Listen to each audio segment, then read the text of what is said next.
Hello, everyone, and welcome again to the Profitable Coaching Conversation Show. I'm always thrilled to bring these amazing guests to you, and today's guest is no different. Stacy Bryuka. Did I say it right, Stacy? You nailed it. Awesome. I love it. I can use my phonetic understanding and education and knowledge and get it right. I love that she is a geek girl for more than 40 years. She's been a clinical therapist for more than 25 years. And some people actually call her the technology therapist. We're going to find out a little bit more about that. Welcome, Stacy. Thank you for having me, WendyY. Yeah, I appreciate you being here. I love that you are a geek girl. Tell me what that means to you. Oh, geek girl means so many things to so many people. Yeah. To me, I think what it means is I like to be one of the first ones to play with the new toys. Yeah. I got my first computer in the late 70s. It was a Commodore 64. What the heck is that? Google. Go. And I'm like, what? Go Google that stuff. Yeah. Commodore 64 was the first computer we had. It was before IBM had their thing. And it was around the time Apple IIs were out. Okay. You've heard of an Apple II, which is a little box. Yeah, which was one of the first Apple machines. And a friend of ours had one of those and I was oh my God, I was jealous. And the funny thing is now I'm a Mac girl. I'm an all Mac girl. And the guy who had that, who was a friend of the family, he does PC work. So he's a PC guy now. So he's converted and you've converted over the years. Yeah, we both converted. So, but to me, geek girl means is I've always, so from that moment on.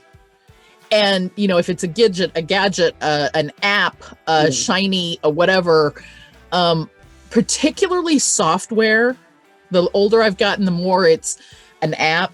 And the more but even in hardware, I mean, I've got an Apple Watch here. I get it. And this ring does my fitness. It was one of the first ones that people had of ring? that, right? Yes, because I didn't like wearing my watch to bed. But anyway, I love it. I'm a geek girl too, so I love it. I call myself an undercover geek. Not quite as prominent as how you've described yourself. Undercover or in the closet. Undercover, but every so often I'll say something or I'll let something out to people so that they know how geeky I am. Yeah. But it's not what I do. Yeah, you are undercover, kind of like a spy. Years ago, and I'll tell you this quick story. Years ago, people called me the DIY diva. And it was because I was saying, I learned how to do this. And let me tell you how I did that. And I didn't want to be known for that. I did not want... WendyY knows how to do that. She's the tech girl. That's not who I was then, and I don't want to be that now. So for me, it means just sort of keeping it close to the vest, and every now and then I'll say something geeky, let people know that I'm into some gadgets, but it's not constant and consistent enough for people to know how much of a geek I am. Yeah. You know what I mean? And to me, there's two things that a gadget, software, something has to have. There's three things really, but the biggest things are it has to have a high level of functionality that I can see, not only for now, but for long term. I tend to look at something and see the vision of what it's going to be. That's good. Apparently I can see things into the future. I've recently found out. Predicting these things. I'm predicting all sorts of things. Sometimes things I don't want to predict. But that's a whole different show. Yeah. But so high level of function, and it also has to have a really high level of interoperability with the current toys and gadgets. Prices require that you add like 15 gadgets to make it work. Yeah, if it's you're gonna have to now usability for me. I don't have to have necessarily that it has to be simple and easy to use because I'm going to figure it out. Sure. And I'm going to figure it out so that I can teach others because that's kind of one of my magic tricks. Gotcha. But what's the third thing? The third thing sometimes is price. And usually when you catch things really early on like that, a lot of times the prices are lower or you can get something for a lifetime. Right. So I'm not even going to tell you how many. lifetime Yeah, softwares. don't tell us. Don't tell I'm grounded from buying things on AppSumo at the moment. us. But You're I still one of look at them. those people. Okay. Yeah, I still look at them and review them, because if something is there and I have a client who needs that particular tool, I'm constantly on the lookout for the new stuff to say, here's the kind of thing you need. And being a lifetime product, it'll help save them money. Gotcha. So the saving money is not just for myself, but at this point, it's more for my clients, because I kind of have a functional tech stack. Now, if something comes out and it has a new function that I don't have anything for, or I'm like, oh my God, in 5 years, that one's going to be whatever. You can't resist, can you? I love it. I'm not quite that much. Clap my hand. But I understand. I really do. Why do some people call you the technology therapist? Tell me how you got that title. It's been an evolving process. One of the things that started with is me helping. Well, it really started with me helping my grandpa how to use technology. He had Parkinson's disease, diabetes, and a stroke. So he was stuck in a wheelchair, had only the left side of his body, wanted to, he was a social man before that, and he's stuck in the house. Obviously, way before COVID. This is in the late 90s. Okay. And I knew as a clinical social worker that not only with the diabetes, but he had serious high risk for depression because of everything. And so my mind went straight to, what can I do to help him avoid potential depression? Sure. And I knew that social engagement was a thing he needed, and that he couldn't get out of the house. I couldn't be there with him to teach him things all the time, but we got him a computer. I think they may have already had it. We got him a computer, internet, email, and I would call him on the telephone between therapy appointments. So I'm driving between therapy appointments, remembering what's on his Windows screen, because it was a Windows computer, and walking him through whatever task it was I was teaching him at that moment. That's one of my origin stories. Yeah. Dear to my heart, because that helped keep him in contact with his war buddies. He actually henpecked with one hand some family recipes that are super precious now, typos and all. Yeah. Taught him how to put graphics in. He would print newspaper articles out for my grandma. It just sounds like you understand the use of technology to increase or add quality of life for people. It has to. Yeah. If it does not add function and quality of life, everybody's like, oh, you use technology all the time. What about human things? And I'm like, dude, whoa, hang on. Use technology to automate the things you can, so you can liberate your time to do this right here. Yeah. Because this right here is the important thing. Or use the tech. We're doing it right now. Yeah, we're using technology right now to build our relationship for the country, but we're still able to come together to have this conversation that's really going to enrich the lives of the people who are watching and listening. So absolutely. Yeah. So who are your typical clients, Stacy? So originally a lot of my typical clients were older. One of my first clients was also my mentor. She taught me how to teach in graduate school. I taught her how to use, she was terrified of using a flip phone or using a smartphone. She was stuck to her flip phone and she was terrified of using any devices. Her laptop, her foot. And now you try and pull that smartphone out of that woman's hands. She will bite you. She's an old pro now, huh? Well, yes, but also when we would before COVID, we'd go to breakfast frequently and she'd hand the phone over to me. And what that meant was, it needs updates and can you clean off and make sure everything's good? So I'd do a checkup and she'd buy me breakfast. But you don't have to do that anymore now. Well, sadly, I'm not able to meet with her for breakfast. So I'm having to do, her checkups happen over the phone now. And then it's evolved into entrepreneurs. One of my other first clients and my best success story is one of my best friends. She has a gluten-free bakery here in Kansas City. And I helped her. I said, girl, you need to start and do this website wise or social media wise, or you need to use this app or this tool. And she'd be, why? I don't understand. No, you need to. I'm serious. We need to build your audience. I don't even have the bakery open yet. We need to build your audience. Flash forward to her first anniversary of the bakery being open. Actually, I take that back. Flash forward to the day she opened. And I said, guess what? The whole town, because we live in a suburb, is coming to your opening because you started that audience. Oh, no. Technology. They did. Yeah, using then a year later, in the heat of the summer, the hottest day of the year, people stood in line, and I'm going to kid you not, for 8 hours for gluten-free funnel cakes. Wow. Because that's a story. Yeah. Yeah. And I said, because before that event, I said, girl, you better be careful. The whole city is showing up, the whole region. You're going to have hundreds of people here. Oh, no. They did. And she now calls that her most successful failure. Nice. Because it was so, and she still has that following to this day. And thankfully, I don't have to do her social stuff anymore or her website. I do some things for her, but a lot of it she does herself. And we joke, she'll call me, and she actually just stopped by today. The aliens showed up. Oh, yeah? What'd they do this time? That means that she did something herself that was tech that she wouldn't have done. So she's one of my dearest. Matter of fact, I get gluten-free. Even I don't eat gluten-free.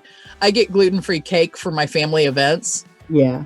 And these aren't cheap cakes. Yeah, they're not. Yeah. And I get them for a good sister discount. Right. So we're going to take a quick break, Stacy. Great story. And then when we come back, we're going to go through our signature segment, Profitable Wisdom. Okay? I'm excited.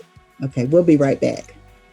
Yeah, good stuff. Yeah, you like storytelling. I can tell you like. I'm a storyteller. You like storytelling, and it's good. I've had to start collecting them, and the more I tell them, the better I get at them, and I'm able to accordion them size wise. Yeah. So I'm getting better. It's just not always like my grandpa story. That's one of my favorites. It's a great story, by the way. With my pappy. Yeah. Yeah. I think that in the story, I hear your compassion. I hear your focus in trying to understand what would help him and prevent the depression for him, and how it changed his life and his world then. And even now, you're still seeing his work product, so to speak, as treasures. Because of the experience of technology. Yeah, and I thought it was a great story. Later, we taught my grandma how to use an Alexa to listen to radio. I got her one of the Echo frames. Unfortunately, the nursing home she was in their system didn't work with the video because we wanted to do video calls. Gotcha. So instead, thankfully she passed well before COVID. They both did. Yeah. So we didn't have to deal with that for them. But. So do you have your answers to the 5 questions? Are you ready for those? I was not expecting that response. Who's had the greatest influence on you in your life? What's the best business advice you've ever received? What's the largest single sale you've ever made? What was the amount and the circumstances? And what did you do to celebrate? What has helped you move through adversity when you felt like giving up? Those feelings of when you thought of giving up, and what's your greatest personal accomplishment outside of your business? You feel comfortable with those? I'm going to answer them still on the fly. But you feel like you have a grasp. I've got a couple people on influence that I'm not sure. Well, if you have a couple, and this is what what? I'm going to actually go with the current, and I'm trying to think of personal ones, and there's plenty of personal ones. But I think I'm actually going to go with a professional / entrepreneurial one, because she's really a big influence, especially right now. If you feel so compelled to kind of talk about more than one person, just capture what the common thread is that they did that created influence to you. Yeah, I actually can do that. I can do that with 3 of them. I'm going to do 3 people and their influences. One's my mom. and then one person that's living and one person that's deceased that are well known. Business advice. Oh, I'm trying to think of like a current. It doesn't. Yeah, I know one. I know one I'm going to go with there. Okay, yep. Awesome. Largest sale. And people have said it wasn't one single sale. I noticed that I sold so many of these, it resulted in X number of dollars. Well, no, I'll go with the first big, and I just can't think of how the hell I celebrated, to be honest. Well, it was right when COVID. It's right about when COVID hit.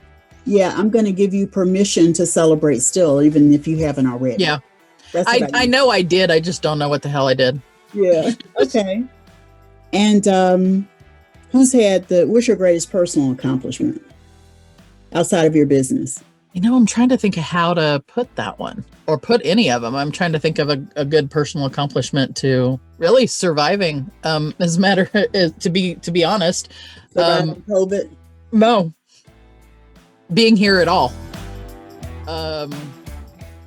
I was born 1 pound 11 ounces in October of 1968. Wow. Wasn't supposed to live 24 hours. I'm 52. Mm-hmm. And so surviving really is, and it's not just that actually ties into a different story. It ties into my overall origin story / whatever, the themes, which is why my next mastermind or my new mastermind is going to be this, is that I always do things early and survive.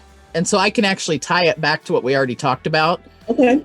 Because I started life early. I survived when I wasn't supposed to. I moved out early. I survived a domestically violent relationship. I went to school early, changed 2 or 3 different careers, and still ended up, I was in corporate and stuck there and got out and survived. And now, it's an ongoing thread. Okay. So you can, I'll probably shorten that quite a bit just to the very beginning piece, and the fact that ties to I grabbed technology early. Yeah, that's and then I figure out how to do it. So it's really just that first one, okay. Yeah. Sounds good to me. Let's jump back in. All righty. So Stacy, we've been talking, and let me start over. That's not what I meant to say. I love bloopers. Yeah, I'm just like, what was I talking about? I started asking this question, the first question of somebody, and I just got it all wrong. And I was like, what was that? And whoever the guest was just kind of looked at me and started laughing like, I don't know what it was. And I said, let's just start over. It's funny. I love post-production. Yeah. Thankfully, I don't have to do it, but we need to talk about that. What? I may eventually need somebody to do some post-production. Oh, my team does it. I have a team, excellent editing. I give them editing notes, but they do all the tech stuff. Yeah. Have you seen the latest episodes of the podcast? Have you seen those? Girl, and your note about the Facebook group, it's like, I haven't even been able to be active in my own Facebook group, let alone, but then again, have you been to Clubhouse yet? Girl, I'm a star on Clubhouse. Are you kidding me? Oh, we need to connect. We need to make sure we connect. I've been going on Clubhouse every night this week, and I'm going to do it through Saturday. I'll jump in your stuff.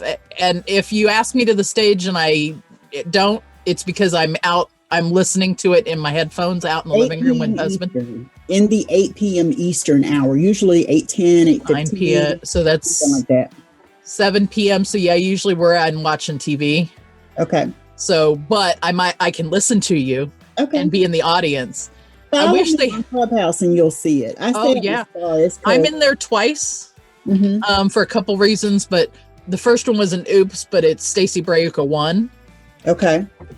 And then that's because I had already claimed my name otherwise. So I'm probably going to phase that one out because now that I finally got my name back, like nobody else is Stacy Brayuka. I am the only one probably in the world. Okay, I see. It's both of me. Bio. One's of you in black and one's of you in blue. The bio's the same. It is. There's one. It's the one without. You just friend both of them, but eventually it's just going to be the Stacy Brayuka.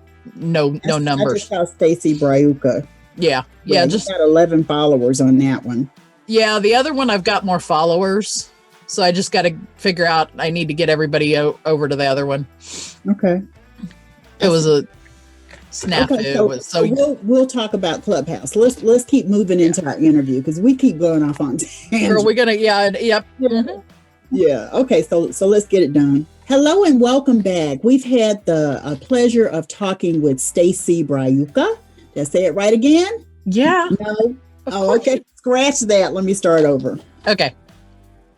Hello and welcome back. We've been talking with Stacy Bryuka, who is the technology therapist. That's what some people call her.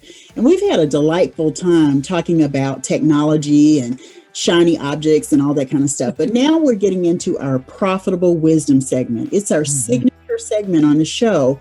It's the 5 questions that we ask every single guest that gives you some insight, inspiration, and empowers you to do some things differently in your life and business. So the first question is, who has had the greatest influence on you in your life, Stacy? Well, let's go. I'm going to take them in their birth, what I think is their birth order. Okay. Let's see if that works. One of the first ones is Eleanor Roosevelt, just because I think she embodies being a strong female in a world that really didn't have a lot of strong, didn't allow strong females. She kind of came out of and followed who I call the grandmothers. Mm-hmm. And to me, the grandmothers are those who fought for social justice and fought for the suffragettes, literally the suffragettes that fought for all of us, for us to have the right to vote and those different things they fought for in the progressive era.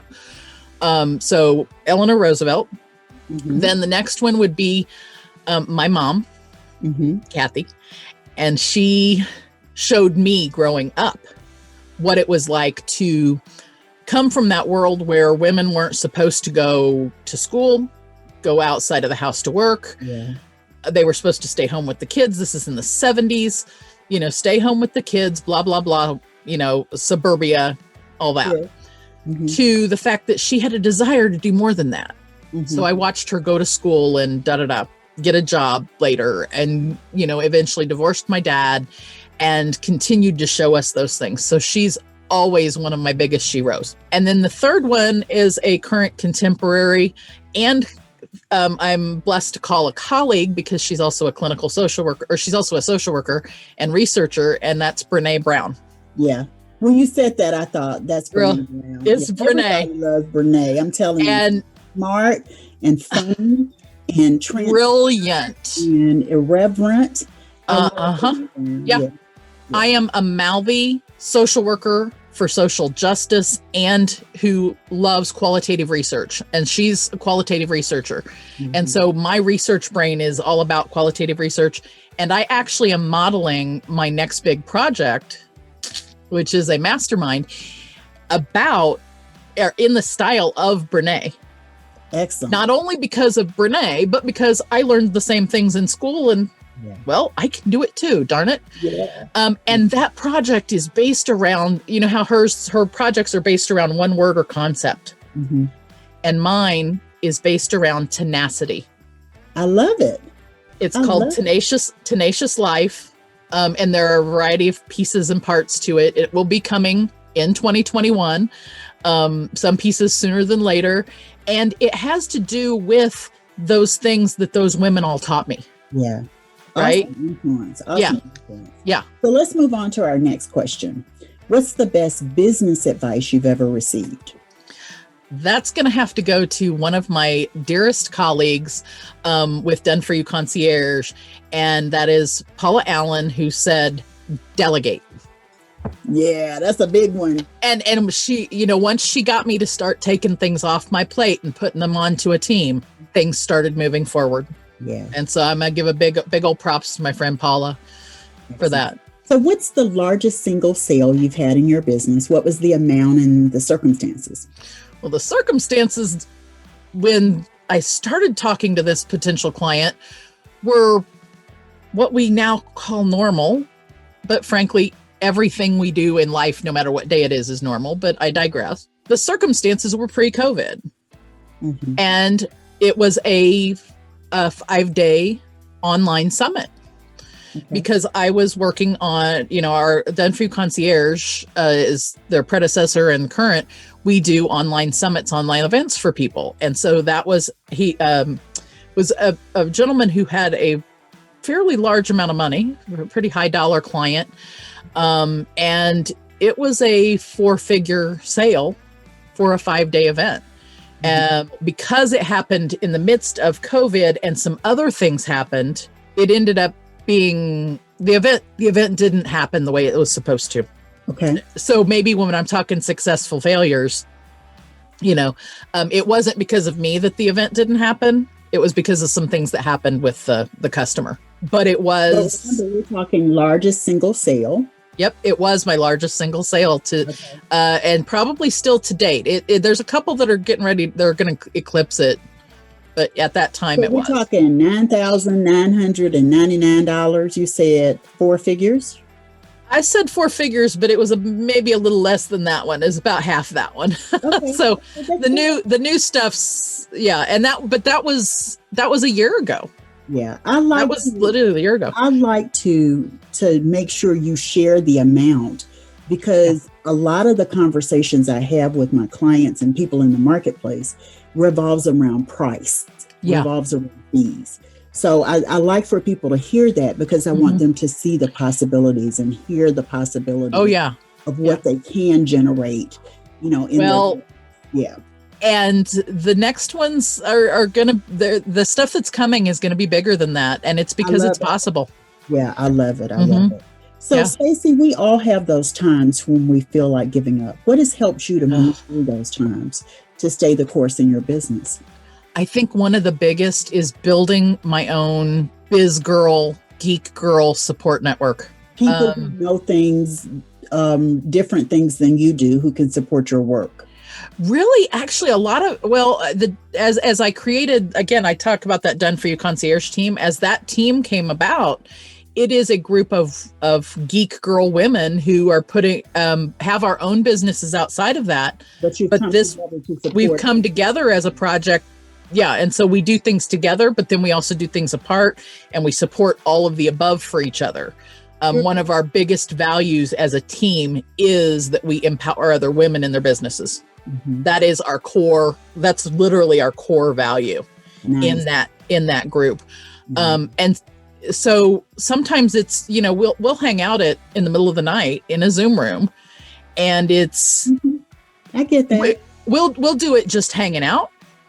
And maybe we don't do anything about business. Support team, a success team that helps you stay on track. We keep each other accountable, and uplifted and inspired and empowered. And I get it. And it's more than just that one team. I have, one of my magic tricks apparently is building communities. I'm just now coming into that one. Yeah, that's right. No, I'm not coming into it. I've had it for all my life apparently, but I'm just now owning it.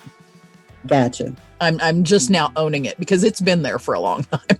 Understand. And what's your greatest personal accomplishment outside of your business? This one's interesting. Yeah. I'm going to say surviving. We talked about it before, so tell your story. I was born 1 pound, 11 ounces. Now, I realize if you're on video and you see me, you're like, girl, no way. And I'm like, I know, I wish I still was proportionally where that was, right? Yeah. But I wasn't supposed to live 24 hours.